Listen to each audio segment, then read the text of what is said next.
एक जंगल में नीम का पेड़ था। उस नीम के पेड़ पर एक छोटी चिड़िया अपना घोंसला बनाकर रहती थी। एक दिन कहीं से एक कौवा उड़ता हुआ आया और चिड़िया के घोंसले के पास आकर बैठ गया।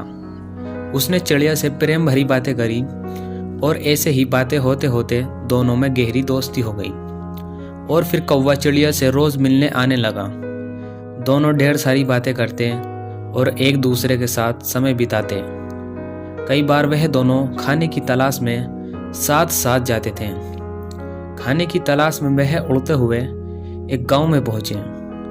वहां पर एक घर के आंगन में एक चटाई पर लाल मिर्च सूख रही थी। जब कौवे की नज़र उस लाल मिर्च पर पड़ी तो वह चिड़िया से बोला, देखो देखो लाल मिर्च। दोनों नीचे चटाई के पास आकर बैठ गए। चिड़िया कौवे से बोली, चलो एक शर्त लगाते हैं और देखते हैं कौन सबसे ज़्यादा लाल मिर्च खा पाता है। कौवा बोला, चलो ठीक है, लेकिन जो जीतेगा वो दूसरे को मारकर खा जाएगा। चिड़िया ने सोचा कौवा तो मजाक कर रहा है और चिड़िया शर्त लगाने के लिए तैयार हो गई। दोनों ने लाल मिर्च खाना शुरू किया। चिड़िया ईमानदारी के साथ लाल मिर्च खा रही थी, लेकिन कौवा चिड़िया से नज़र बचाकर बेईमानी करने लगा। कौवा कुछ मिर्च तो खाता और कुछ चटाई के नीचे छिपा देता और इस बेईमानी के कारण कौवा जीत गया। और जीत की खुशी में वह कौवा जोर से चिल्लाया और बोला, मैं जीत गया, मैं जीत गया और अब मैं तुम्हें मारकर खा जाऊंगा।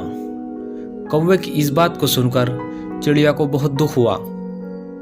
वह तो कौवे को अपना अच्छा दोस्त समझ रही थी, लेकिन कौवे ने अपना असली रंग दिखा ही दिया।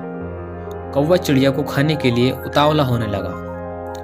तभी चिड़िया बोली, तुम मुझे खा सकते हो, लेकिन मुझे खाने से पहले अपनी चोंच धोकर आओ। पता नहीं तुम क्या क्या खाते हो और तुम्हारी चोंच बहुत गंदी रहती है। कौवा चिड़िया की बात मान गया और उड़कर नदी के किनारे चला गया।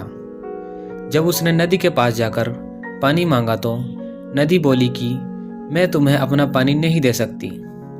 मैं पानी तभी दे सकती हूँ जब तुम मटका लेकर आओगे। उसमें जितना चाहो उतना पानी ले जाना।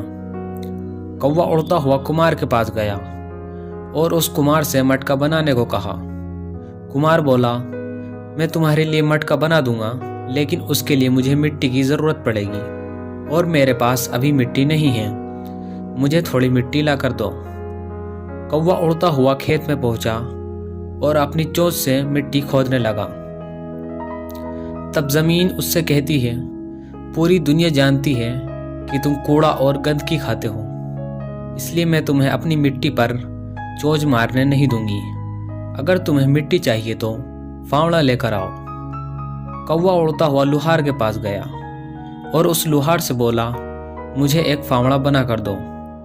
लुहार बोला, मेरे पास आग खत्म हो गई है, अगर तुम्हें फावड़ा चाहिए तो मुझे आग ला कर दो। कौवा पास के एक किसान के घर में गया। वहाँ किसान की पत्नी खाना बना रही थी। कौवा उस औरत से बोला, मुझे आग चाहिए। किसान की पत्नी ने चूल्हे में से जलती हुई एक लकड़ी निकालकर कौवे की चोंच पर रख दी और उस आग की लपट उस कौवे के पंखों तक पहुंच गई और कुछ ही देर में कौवा जलकर मर गया। इस प्रकार अपने मित्र से छल करने वाले कौवे के प्राण खत्म हो गए। तो दोस्तों, इस कहानी से हमें ये सीख मिलती है, छल करने वाला अपने कर्मों का फल जरूर भुगतता है और छल करने वाला कभी भी नहीं जीतता। दोस्तों, अगर आपको ये कहानी अच्छी लगी हो तो वीडियो को लाइक करें और हमारे चैनल को सब्सक्राइब करें और वीडियो को अपने दोस्तों में भी शेयर करें।